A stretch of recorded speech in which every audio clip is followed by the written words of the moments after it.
Mas agora a gente vai falar de um quadro que eu amo, que eu sei que faz diferença na vida de muita gente, faz na minha vida, que é o Amor Exigente. Amor Exigente é uma instituição que não para de crescer e que bom, porque faz um trabalho imprescindível, sem fins lucrativos, são grupos de auto e mútua ajuda, eles se reúnem uma vez por semana, são 2 horinhas, e é um programa que está espalhado por todo o Brasil. Tá para vir aí o Congresso de Amor Exigente lá no Tocantins, em Palmas, no Tocantins. E qualquer pessoa deve participar de Amor Exigente porque vai ser beneficiada. É um grupo que atua, sobretudo, na dependência química, mas que gera e promove qualidade de vida. Então, se você tem o problema, a doença, na verdade, da dependência química ou não, esteja num grupo de Amor Exigente, porque você vai aprender a viver melhor. Hoje eu recebo com muita alegria o Miguel Tortorelli, que é vice-presidente da Federação de Amor Exigente, e ele está acompanhado do Fábio Antunes, que é terapeuta, é dependente químico em recuperação, há 16 anos longe das drogas, só por hoje. Só por hoje. Né? Ele mesmo fala, é só por hoje. E é uma luta constante, não é Sim, verdade? Todos os dias nós temos que melhorar, né?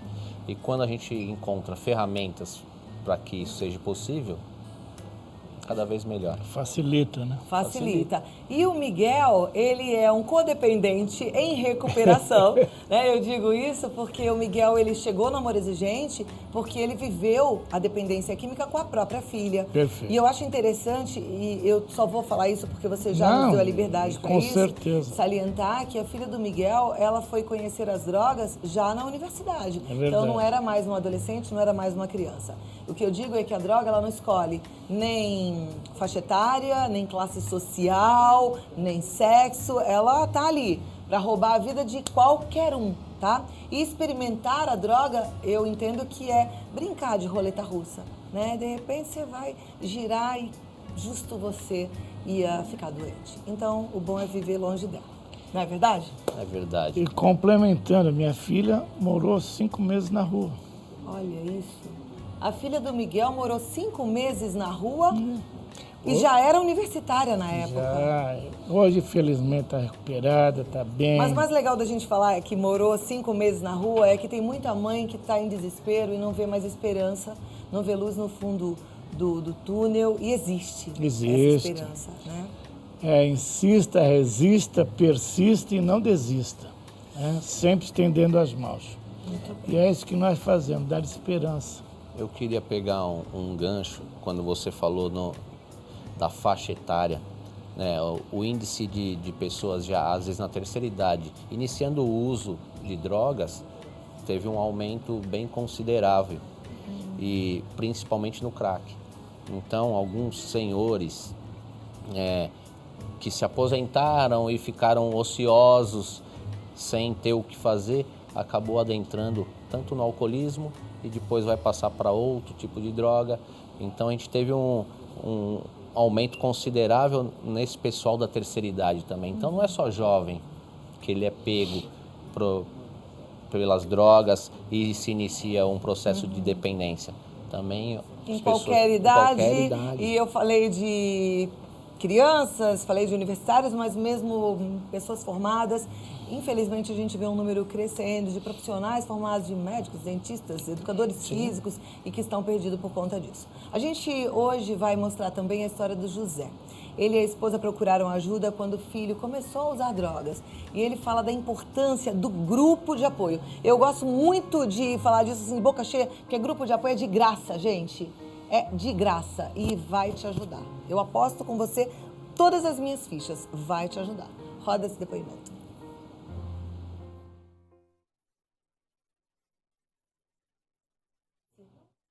Então, pode voltar aqui para mim. Voltou para mim. A gente colocou o VT errado. Você viu imagens do Edmundo também, nada é por acaso. Quero mandar um beijo e todo o meu carinho pro Edmundo. O Edmundo era, até pouco tempo atrás, um morador de rua. Hoje ele está recuperado, vivendo um dia de cada vez, né? Em tratamento, lá na Village. Um grande abraço para toda a turma da Village. Toninho, super querido, que acolheu o Edmundo. Você viu ali naquelas imagens que, por acaso, entraram a Andréia também, que é uma pessoa que faz um trabalho lindo de assistência social. Então é uma turma também que dá pra gente muita esperança, viu? Agora sim, vamos conhecer uma história interessante de um pai e mãe que apostam na importância do grupo. Pode soltar.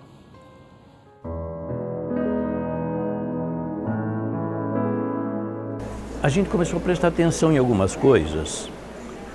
Ele ia muito mal na escola, ele provavelmente ia perder o ano, estava trocando o dia pela noite, dormia tarde, levantava tarde, emprego não parava em nenhum. E tinha mudanças de humor constantes em casa. E isso foi chamando a nossa atenção. Até que um dia eu resolvi dar uma prensa nele e ele acabou contando que estava usando droga. E não querendo que vizinhos saibam, com vergonha dessa situação, o que é que a gente faz? Começa a apelar para presente. Medo de perder o filho e presente, numa tentativa de suprir a falta daquilo que a gente acha que não deu ou não fez pelo filho. Uma das primeiras coisas que a gente aprende é que um casal tem que falar a mesma língua. Não pode um filho falar uma coisa para o pai responde uma coisa, a mãe responde outra.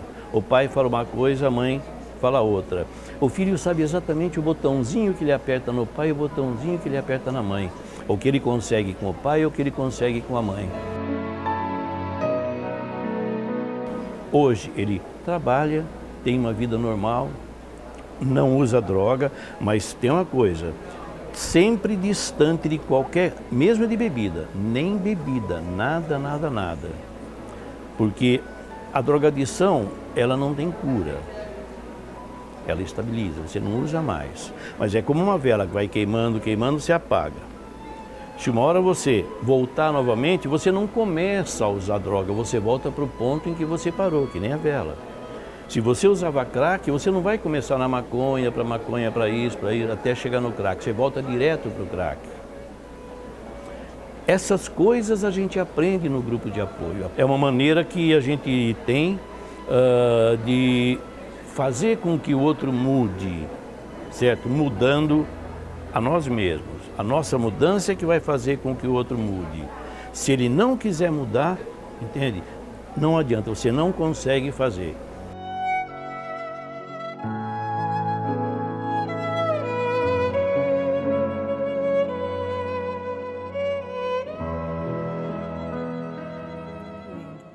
Fábio, essa mudança vale a pena, né? Você é um dependente químico em recuperação, você foi usuário de que tipo de droga ou todas as drogas? O que estivesse à disposição. Com quantos anos você começou? Com 9 anos. Com 9 anos você começou com bebida, cigarro? Com a bebida, com o tabaco e com alguns inalantes. E isso me causou uma certa estranheza assim, na identificação que eu tive, porque eu quis fugir do álcool. Porque eu vinha de uma família desestruturada devido ao alcoolismo. E eu queria fugir disso, porque meu tio dava muitos vexames e a intenção era não ficar jogado na rua como meu tio ficava. Ele era uma ótima pessoa, mas quando ele fazia o uso da bebida, ele perdia o controle totalmente. E isso, depois de um tempo, eu fui entender que a melhor maneira de eu me cuidar era não utilizar a mesma forma que ele fazia. E aí eu passei para as outras drogas e isso que complicou. Porque no final eu fui parar numa instituição onde não importa qual é a substância e sim o tratamento e a melhora. Você foi internado ou você foi preso? Fui internado. Você foi internado? Fui internado. Essa internação... Passou também pela FEBEM? Tive uma passagem pela Fundação Casa, em consequência do abuso, mas fiquei um período curto e depois de 20 anos o Amor Exigente conseguiu adentrar lá. Depois de 20 anos, eu junto com o Amor Exigente conseguimos adentrar e fazer o projeto de justiça terapêutica que nós já falamos aqui. E está indo muito bem o projeto lá. ajudando aqueles jovens que às vezes é pego com uma pequena porção a ter um caminho de encontrar um grupo de autoajuda e conseguir se tratar e entender a importância desse tratamento. Fábio, o que te mantém limpo? Já que você mesmo disse, tô limpo só por hoje, um dia de cada vez. O que me mantém limpo é acreditar, né? É conseguir entender que a melhor coisa que eu fiz foi ter parado e que a vida sem drogas é muito melhor do que jamais eu imaginei. E vivenciar as novas oportunidades, tanto no meu trabalho quanto na sociedade em si, é muito gratificante isso.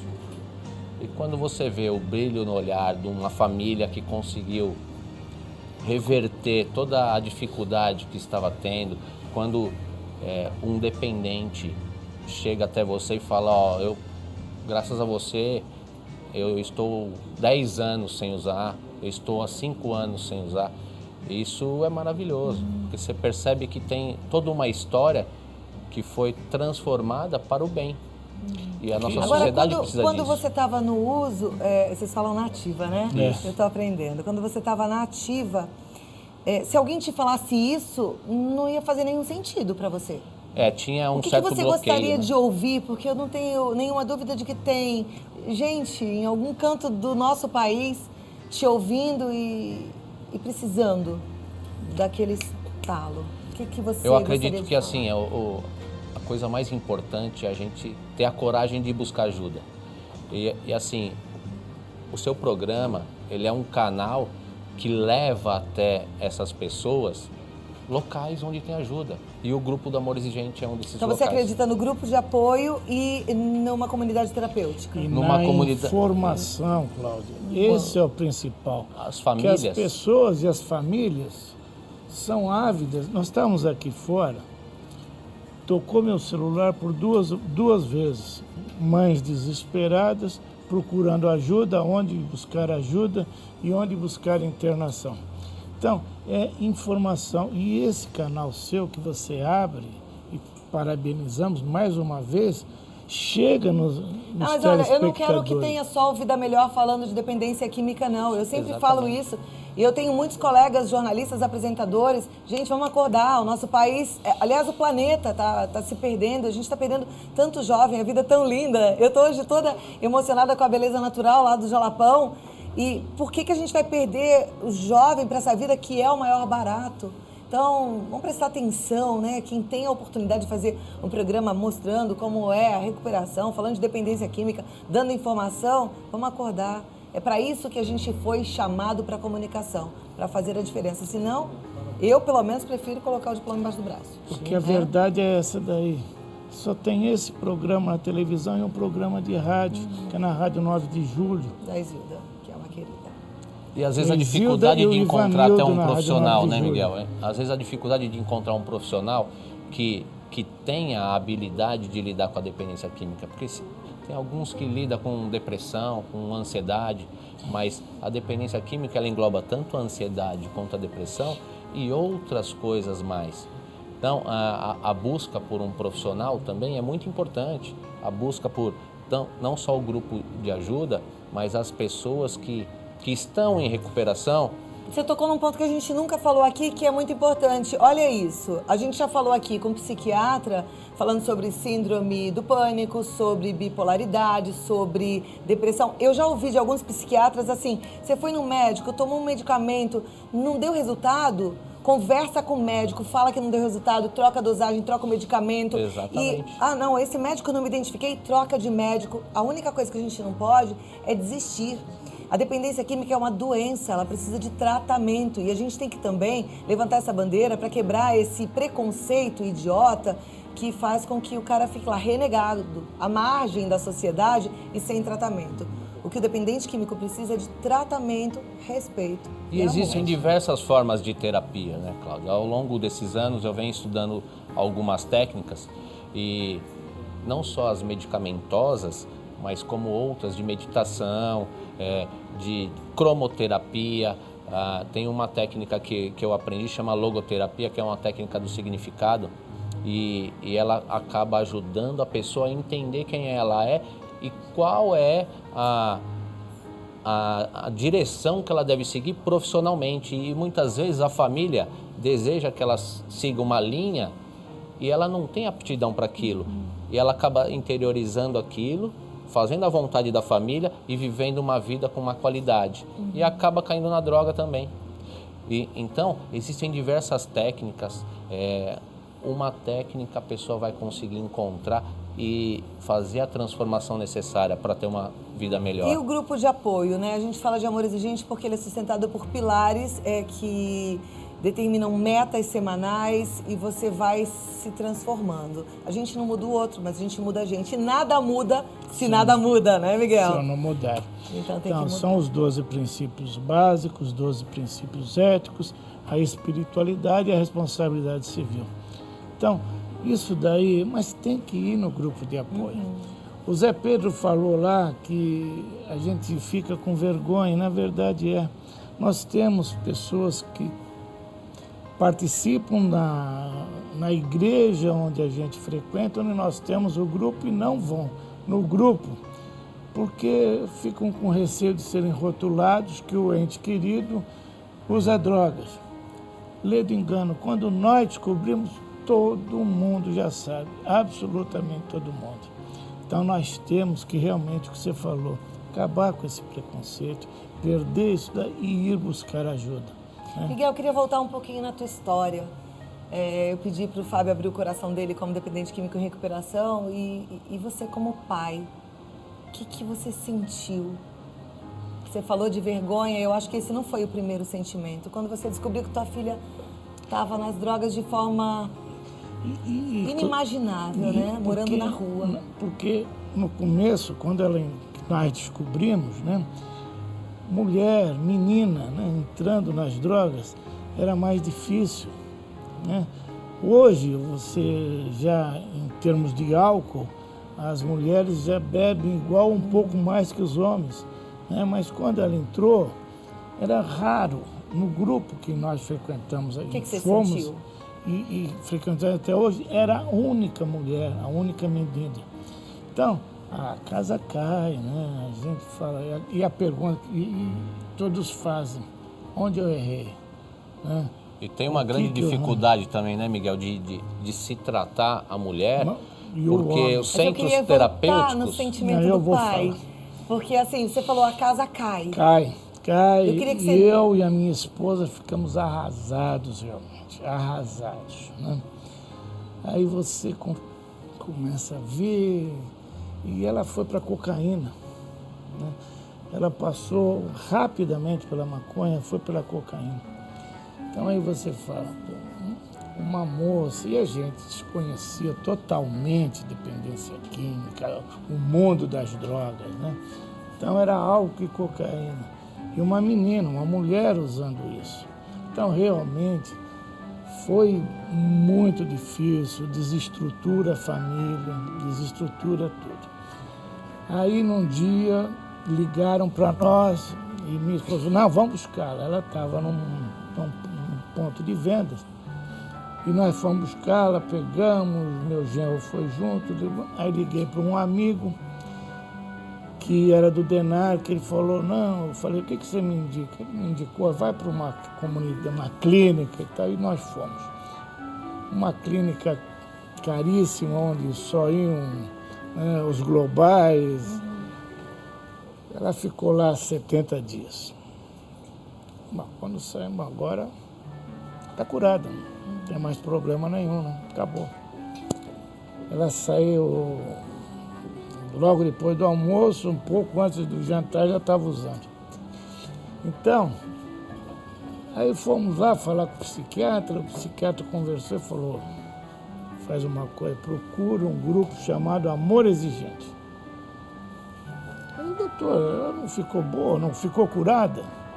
Procura um grupo chamado Amor, depois vocês vão voltar aqui, nós vamos conversar. Que bom que esse profissional tinha informação do grupo, hein? Então, foi isso daí, nós começamos a ver. A tua relação na época com a tua esposa, quando a casa caiu, que você se questionou onde é que eu errei, Teve acusação Ah, com certeza, como em todas, né? de ambas as partes. De ambas as partes, né?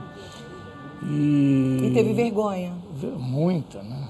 Mas depois, todo mundo sabia, os vizinhos sabiam, a família sabia, todos sabiam. Quem não sabíamos éramos nós. Porque bebi, foi numa festinha, bebi, e a bebida é aceita. O álcool é aceito. Agora, né? esse sentimento passou, né? Porque hoje você experimenta uma outra realidade com a tua filha. Eu sei que você revive isso tudo, porque como vice-presidente de Amor Exigente, você lida o tempo todo com pai, com mãe. O que você poderia falar para o pai e para a mãe que estão assistindo o programa nessa hora e que estão sofrendo uma dor que você conheceu de perto? Então, e levar essa esperança. Minha filha ficou muito tempo na ativa, parava, voltava, foi internada várias vezes, né? Foi 11, 12 vezes internadas, né? Ela tem 2 filhos, né? Um com 16, um com 6, mas hoje está bem, porque nós nunca desistimos dela. Mesmo quando ela estava na rua, ela me ligava todo dia. Pai, estou aqui, que ajuda. Ela falou, mas você só fala isso? Ajuda sempre você vai ter. Então, é não desistir. Insista, resista, persista e não desista. Existe esperança, né? Não tem caso perdido, eu sempre falo isso. Todos aqueles que, meu filho não tem mais jeito. Tem sim, tem sim. Nós precisamos ir atrás dessas ferramentas, que nem o Fábio falou. Não desistir. Fábio, você troca um dia na ativa por um dia na sobriedade? Não tem nem comparação mais, né, Cláudia? Os momentos que eu acreditava ser os mais felizes na ativa, não tem comparação com a gratidão que sente num processo de recuperação. Em termos práticos, o que você precisou fazer naquela época com a tua vida? Você precisou mudar teu grupo de amigos? Na verdade, assim, eu voltando da instituição, eu não tinha amigos, porque as pessoas que eu convivia, a maioria eram usuários, então eu tive que eliminar. Tem alguns que já chegaram a me pedir ajuda, né, atualmente, e eu tive a oportunidade de ajudá-los. Mas eu precisei passar por um processo de recuperação e de longos anos para conseguir dar esse suporte. Porque às vezes uma pessoa sai de uma instituição e acha que vai poder mudar o mundo. E sozinha ela não consegue. Se ela não estiver inserida no grupo, se ela não tiver com uma gama de pessoas por trás e ao lado, como o grupo oferece, ela não vai conseguir dar a ajuda necessária ao outro, porque é mais fácil o outro levar ela para usar novamente. E quando a gente consegue sair desse contexto e mudar, nós viramos mensageiros ambulantes. Por quê? Porque você está andando na rua, os vizinhos já te viram num outro contexto e aí você passa a ser referência. E quando se torna referência, a gente é requisitado. Ele muda a referência negativa para no positivo. uso, na dicção, né, para positiva. Então ele passa a ser uma outra referência. Uma outra referência. E o pessoal e é uma vai referência buscar, de vai superação, perguntar, uma referência de força, né? De superação diária, não é verdade? Agora, a importância do grupo de apoio é muito grande, viu? Não fique só, porque Exatamente. você vai precisar de apoio. Eu falei de preconceito, infelizmente, o planeta tem preconceito. As pessoas conhecem pouco de dependência química. Eu digo que a droga é uma indústria, eu acho que é a mais poderosa que a nossa humanidade conhece, e ela é muito nova. Então, na verdade, conhece, mas não conhece, porque até outro dia não tinha. E os caras são cruéis, eles não entram para brincar pouco, eles entram assim, querem muito dinheiro em troca da tua vida. É isso Assim, mesmo. é bem assim, dane-se a tua vida. Experimenta, vai ser legal. Talvez seja no primeiro momento, mas aí ela rouba a tua alegria, rouba teu sentimento. Eu lembrei da Bia. Rouba os sonhos. A Bia é uma menina, coisa mais linda, de 17 anos, que é uma dependente química em recuperação, e ela fala, eu comecei a fumar maconha para sentir uma anestesia em relação às minhas tristezas, às chateações da adolescência. No final, eu fiquei anestesiada pro bom e pro ruim. Ela falou, eu não sentia mais prazer e alegria em nada. Nem né? amor, nem amor próprio. Não conseguia se manifestar esse sentimento pelos pais, pelos filhos. É a e isso primeira fica- coisa que perde, né? Exatamente. Mas aí a gente não sabe, né? É mais ou menos quando o fumante deixa de fumar, que aí ele come uma sobremesa e eles relatam, falam, uau, essa goiabada tem sabor que eu nunca provei na vida, Exatamente. porque aí volta o paladar. Mas a gente sabe que não é uma luta simples e que não é no blá blá blá que a gente vai fazer diferença. É você fazendo boa escolha. É você querendo viver um dia de cada vez, é você buscando ajuda, estando num grupo de apoio. Vá ao grupo de amor exigente, é de graça, não paga nada. E lá as pessoas são iguais a você. Aí se você fala, Cláudia, eu sou dependente de química e recuperação, uma vez por semana é pouco. Vai no NA, vai no AA, vá num grupo de apoio. Vá buscar não ajuda. Fique só. Não é isso? Cláudia, para quem está nos assistindo, o nosso congresso, você esteve lá no Tocantins, tá? Do dia 30 de março ao dia 2 de abril. Não percam essa Eu oportunidade. estarei no congresso, inclusive. Com certeza. Vai ser uma alegria poder te conhecer, te dar um abraço pessoalmente. Vá. Então, do dia 30 de março a 2 de abril. 30 a 2 de abril. Teremos um palestrante norte-americano que vai falar o que aconteceu nos Estados Unidos com a descriminalização da maconha. Né? Ele virá, não percam, é fantástico. Ele fala português e ele vem com dados atualizadíssimos. Que a gente sobre precisa isso. e Nós muito. precisamos. Né?